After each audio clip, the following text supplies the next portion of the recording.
On October 20th, 1947, a congressional committee began hearings on un-American activities in the movie industry. People with unpopular political opinions were accused of subversion and lost their jobs. They were blacklisted. From Hollywood, the blacklist spread to businesses and universities, institutions and communities across the country. Thousands became the targets of denunciations, suspicion, and fear. This is the story of one man and his family, and their life under the blacklist for 15 years.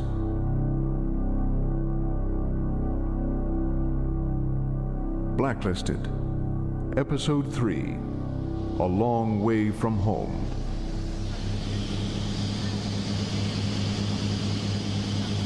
On May 3rd, 1951, a few days after my 6th birthday, my older brother Jim, my mother Barbara, her sister Janet, and I left Los Angeles and landed in Mexico City.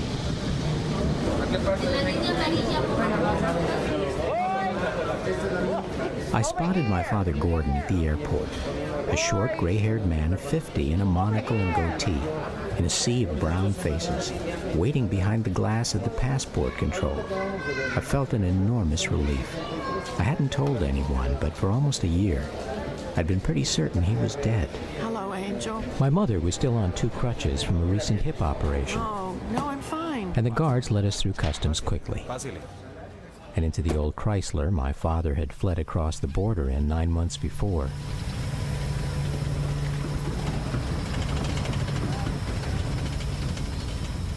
He drove us 40 miles to our new home in Cuernavaca, a small town in the mountains of Morelos. The last 100 yards was down a dirt road he joked no one knew about but us.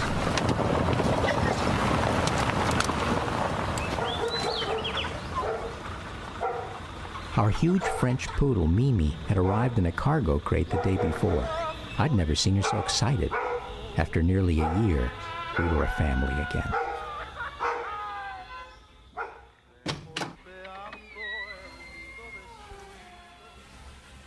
Jim and I got a room near our Aunt Janet in the back of the house. Through the open windows, I could feel the dry evening heat and hear my father and mother on the veranda. People to the committee, Gordon. The most ludicrous thing I ever heard. That must be half the writers in Hollywood. At sunset, I'd had an amazing view from there of the snow-capped peaks of 2 volcanoes, Popocatépetl and Iztaccíhuatl, 100 miles away. Sometimes at night, my father said, if you angled the shortwave radio just right, you could even hear the United States. Good evening, Mr. and Mrs. North and South American. All the ships at sea. Let's go to press. Hollywood.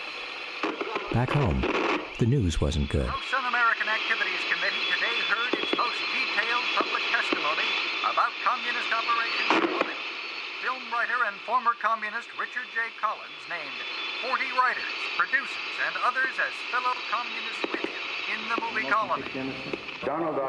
Sometimes publicly and sometimes behind closed doors, the committee was giving former Hollywood Communist Party members a chance to show their patriotism and protect their jobs by naming other party members they had known. Herbert K. Sorrell. Few people were named more often than Gordon Kahn. You're saying that Mr. Kahn is a communist? I can't prove it. Any more than Custer could prove that the people that were massacring were Indians.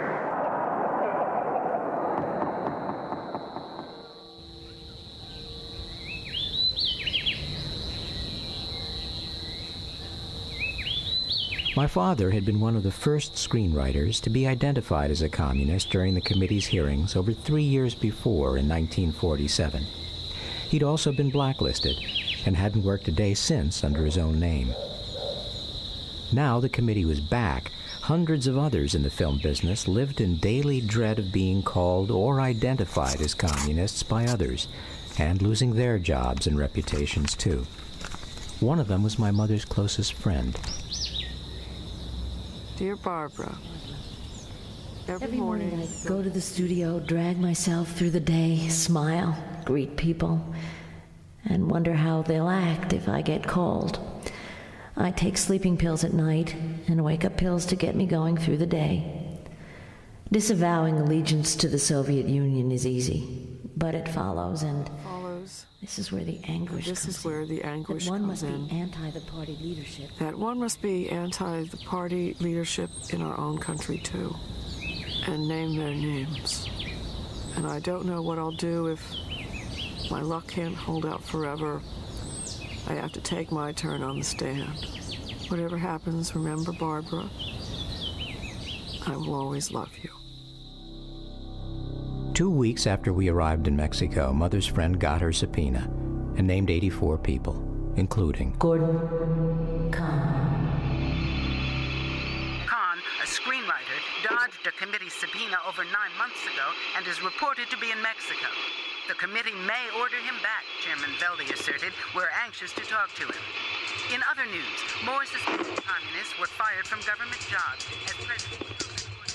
Since he arrived in Mexico, my father had made efforts to keep our stay there as safe and open-ended as possible. To avoid going anywhere near the States, my father had secured residency papers from the Mexican government at great expense. As long as he obeyed the laws of Mexico and refrained from politics, we could live on his savings in peace, and at the current exchange rate of the peso, very well.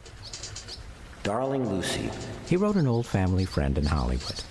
Guys who have been here for years, real mavens in the housing line, say our house is the finest in New Spain. The weather of Cuernavaca is probably the best on the continent. Right now, we're in the rainy season, but the elements have the decency to wait until the entire household is in bed. And then it pours. In the morning, the mountains are beautifully washed, and the air is of amazing clarity. I'm getting to like this place more every day, and it will take a hell of a lot to pry me away from here.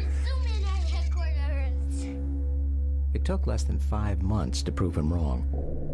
At the start of October, officers of the Seguridad, the Mexican FBI, broke into the Mexico City hotel room of Gus Hall, the former head of the American Communist Party, and at gunpoint extradited him to the FBI in Texas. 2 days later, the local press attacked American communists in Cuernavaca. Once again, the man most often named was Gordon Kahn.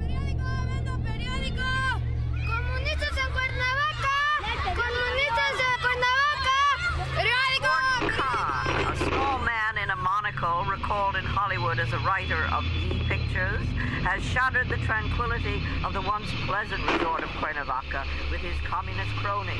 As usual in his letters to friends, my father laughed it off. The front page of the Excelsior, the Mexico City Daily, had a headline: Gordon Kahn establishes communist New Hollywood in Cuernavaca, and proceeds to relate with exquisite freedom from facts that I have organized a group of fugitive writers and formed a company to make pictures. The whole thing had little adverse effect so far, except that bounders, renegades, and strolling musicians are cuddling up to me, asking for jobs. A Mexican friend of mine, after shaking his head over the stupidities regarding this nation's politics, said, "How the press has degenerated." Degenerated from what?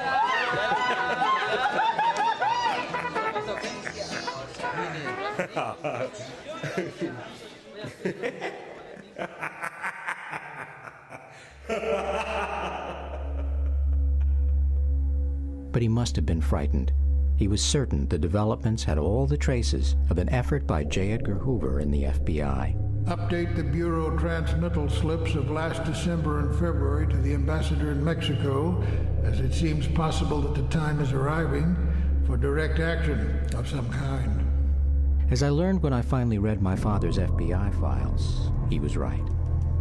From the counselor for the ambassador to the Department of State, October 10, 1951. As I informed Director Hoover, one possibility might be for our embassy informally to furnish a list of such known American communists in Mexico to the Mexican police authorities, with a hint that if action of some kind were taken against them, the embassy would not interest itself particularly in their defense. This would be done on the theory that it might be better to keep them in the United States where, as Mr. Hoover has pointed out, the police powers of our government are so much more complete and effective. My father was a naturalized American citizen born in Hungary. If he were deported, the U.S. State Department could begin proceedings to take away his citizenship. without the protection of Mexico, he could become a man without a country. ¿No te parece buenísimo? At the start of his stay in Mexico, my father had made friends with a Mr. Zamudio, an expansive, charming businessman who claimed to have the ear of the Mexican president and had helped my father get his residency papers in record time. Abono, 225 pesos que corresponden a intereses sobre nuestra aceptación por 15,000 pesos al 1 de abril. In return, my father had invested some of his savings in Mr. Zamudio's import and export operations. Now, to make his connection with Mexico even firmer, he lent Mr. Zamudio the rest of his cash, including all the money from the sale of our house in California. My father never told me if he joined the Communist Party. He never thought it was anybody's business but his own. One thing is certain, if he believed in anything, it was the right to have an independent point of view. Dear Lou, it occurs to me that you may have a quiet chuckle to yourself at the evidence that a man of my political inclination should be involved in finance. I chuckle myself, a little bitterly, however. But since they blacked out my name in what I regard as an even shabbier market, the films, and under the terms of my stay in Mexico, I can't work for a salary here, I have no apology, neither to the right hand nor the left. Under their new arrangement, my father would be better off financially than ever. Mr. Zamudio was offering a generous monthly interest rate that would cover all our expenses. After 20 years of writing for others, my father could finally put Hollywood behind him and write something for himself. Not another Hollywood Western, but a novel that his children might one day read with pride. Deserted, I wondered and doubted and feared across all of Europe and the ocean until I stood where you stand, as you stand, Gilberto.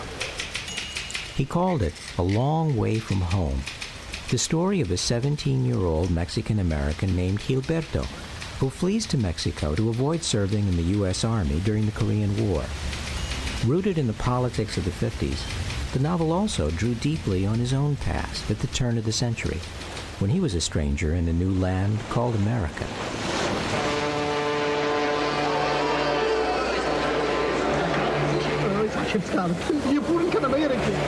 At age 6, he'd arrived from Hungary on New York's Lower East Side with his mother Lottie and younger brother Ben. Chaim, his father, had left 3 years before and landed nothing better than a job as a slaughterhouse skinner and a tiny flat on Avenue C. Lottie, the mother and fighter in the family, got to work. She took in wash, rented out a room, sent the kids to synagogue, public school, and night school, and did what she could to open up America to her relatives overseas.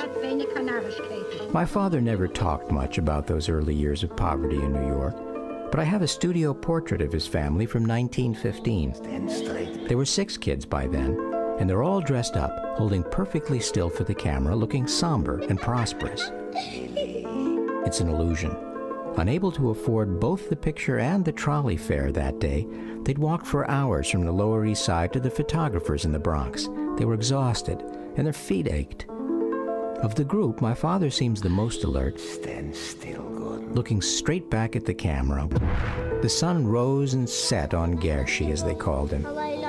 At age 12, he'd just won the English prize as the best writer in his school, mastering a language he'd barely spoken a few years before.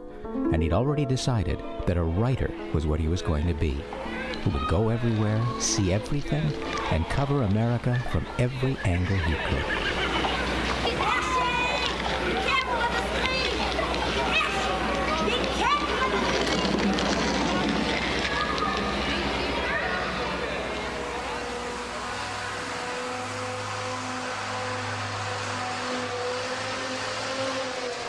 Within 6 months, Jim and I were fluent in Spanish and taking the bus on our own every day from home to the Zocalo downtown and school. The unpaved route, full of ruts, wild chickens, and an occasional dead burro or dog, offered an unobstructed view of Mexican life. Music poured continually from the darkened cantinas nearby.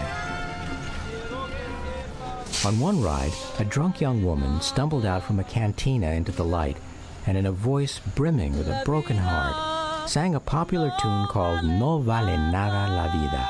Life is worth nothing.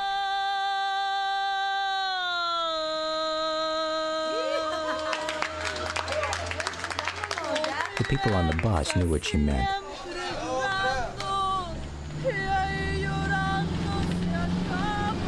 As they taught us in school, from the dawn of their history, the proud and bloodied common people of Mexico had fought against invaders and lost, against the Aztecs and lost, against the Spanish and lost, against the French and lost, against the Texans when they were a nation, and against the Americans when Texas was a state. Every Mexican child knew and retold the stories of conquest and suffering, revolution and oppression that erupted without warning and spilled across the Mexican landscape. And in every town and village square, massive statues to the slaughtered heroes of those convulsions jutted to the sky. Over the Zócalo of Cuernavaca brooded the 10-meter monument to Morelos, and every school, including ours, marched there half a dozen times a year to stand in its shadow, sing the 8 stanzas of the national anthem, and listen to a speech that recalled Mexico's brutal past and foretold her glorious future.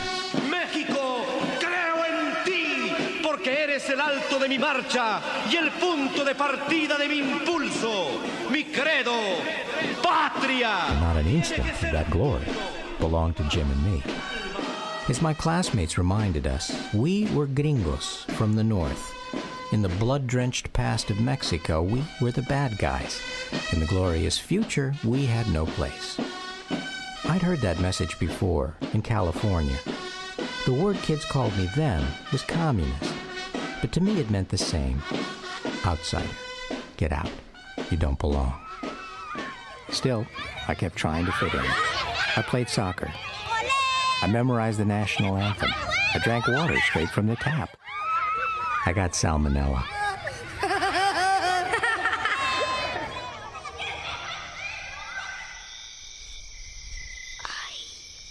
Simona, necesito la medicina para el niño cada 2 horas. Get some rest. During the week I lay recovering in my mother and father's bed, I spent a lot of time listening to the shortwave radio and falling asleep at night to its crackling cargo of programs from the States. 14,000 wildly cheering legionnaires in New York hear General Eisenhower deliver a fighting attack on communism. Does anyone here think that America will ever surrender to that kind of a threat or talk?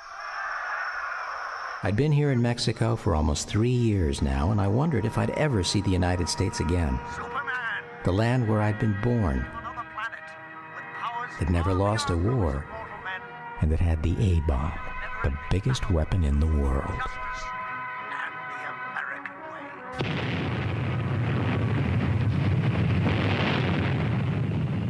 And across the world in Japan, America's stronghold in the Pacific, the busy commies were at it again.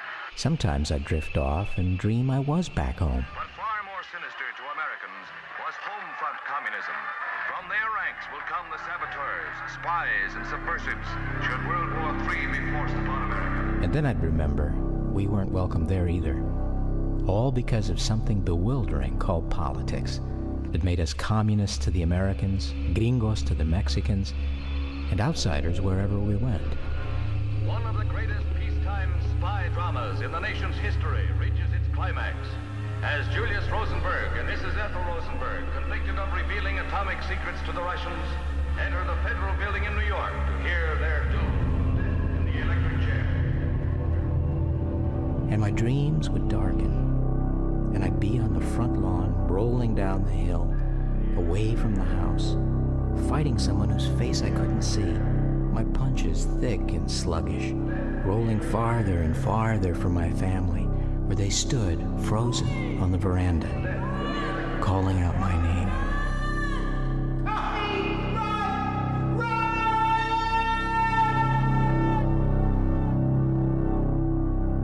Two days later, they executed the Rosenbergs.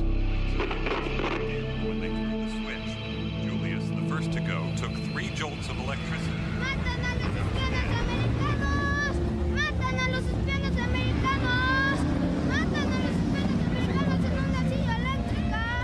The next day I saw a drawing of their execution in the Mexican newspaper. A local artist, who made his living going from table to table at the Zocalo drawing tourists' faces, had depicted Julius and Ethel Rosenberg side by side in adjoining electric chairs. They looked exactly like my father and mother on the porch. The American people aren't a bad lot at all, but you frighten them, and they will strike back. Back home, the committee was broadening its investigation of subversion to include the clergy, universities, Charlie Chaplin, Albert Einstein, and anyone who had spoken out for clemency for the Rosenbergs.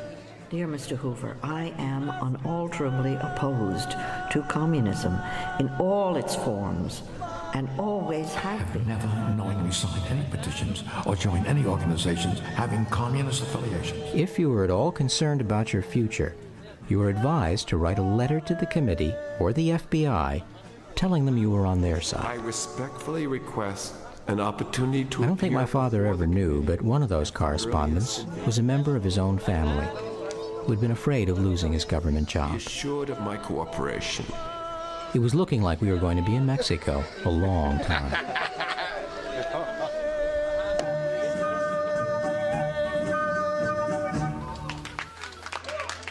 I would look for other satisfactions, like professional wrestling.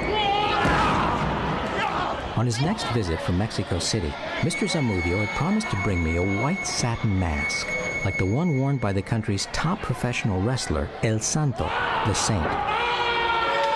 A notoriously dirty fighter who never lost a match. El Santo had come to Cuernavaca recently, and I'd seen him fight, casting dust in his enemies' eyes, kneeing them in the groin, and never letting anyone see his face. Who knows? Maybe he was a gringo too.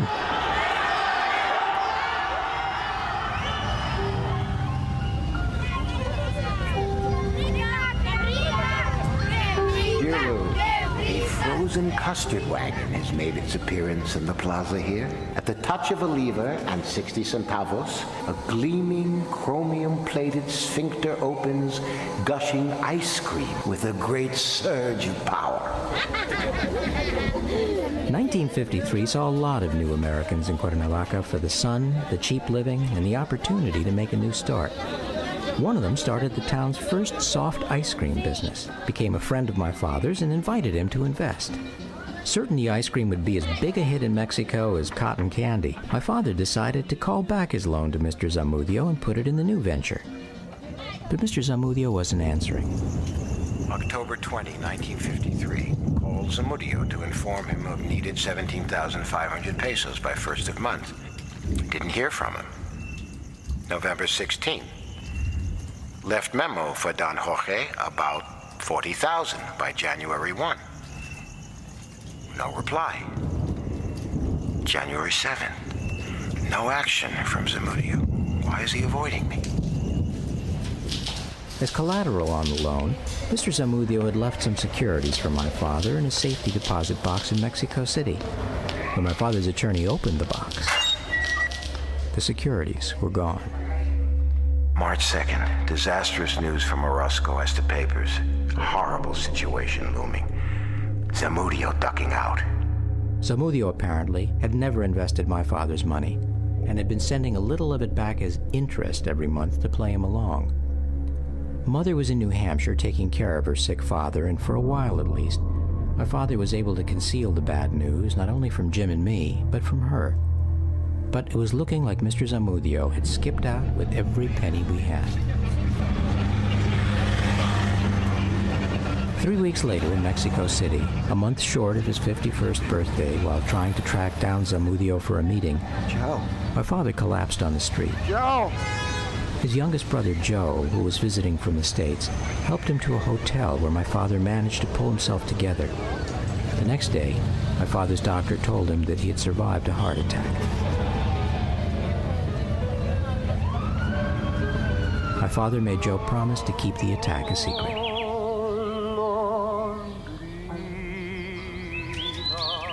To an old friend, my father confided the little he had to say. Dear Lucy, my electrocardiogram looked like a tangled fishing line. I have little to say about myself, dear, which has not been said better. though with my treacherous writer's memory I cannot recall by whom, as follows. Having embraced the character of an honest man and friend to rational liberty, I have no business to repine at the mediocrity of fortune which I knew to be its consequence. I miss your cheerful cackle over the phone and over the many Sierras that divide me from my friends. Immense affection to Joey and all your family. Gordon. When he finally broke the news to Mother that all the money was gone, he begged her to forgive him. Dear Barbara, all I want, sweetheart, is that you shall not lose faith in me. I have done, since I have met you, darling, everything for you, and I will continue to do so. Please believe me. It wouldn't be the first marriage destroyed by the Blacklist. Dear Gordon, 24 years ago, in Hollywood's Beth Israel Temple, I vowed to love you till death do us part. It's a promise I intend to keep, Angel. Remember, you married a New England product, built to last. I'll see you soon. Once again, to keep Jim and me from worrying, no one told us the bad news. Adios.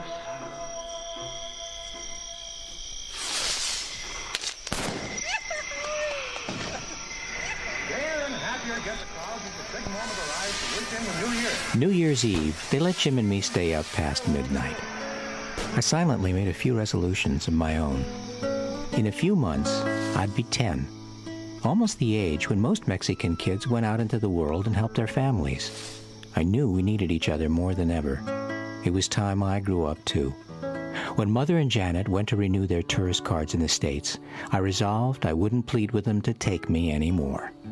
And though I'd known for months Amudio was a dishonest man, I'd keep it to myself. Despite his promises, he'd never brought me my wrestling mask from Mexico City. I'd seen the same look in his eyes when he made his excuses that I'd seen in the faces of all the kids who called me a gringo. He hated us and would never keep his word. But no one would hear of it from me. I'd learned to keep my mouth shut and be a man. Blacklisted, Episode 3, A Long Way From Home, was performed by Ron Liebman as Gordon Conn, Stockard Channing as Barbara Conn, Carol O'Connor as J. Edgar Hoover, and Tony Conn as the narrator.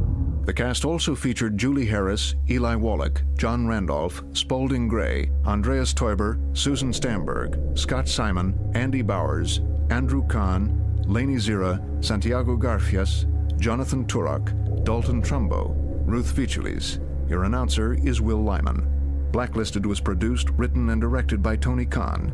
Co-producer for Blacklisted is Harriet Reisen. Associate producers are Sonny Dufault, Spencer Weisbroth, and Eileen Silverstone. Chief engineer is Kevin McLaughlin. Original music was composed and performed by Bill Bookheim. Major funding for this program came from the Corporation for Public Broadcasting, with additional support from the National Endowment for the Arts, the Massachusetts Foundation for the Humanities, and the Threshold Foundation, and with production help from KCRW Santa Monica and WBUR Boston. Blacklisted is a production of Tony Conn Productions, which is solely responsible for its content. This podcast of Blacklisted is sponsored by Audible.com, where you can download over 40,000 audiobooks, magazines, radio shows, and more. To download a free audiobook today, go to Audible.com.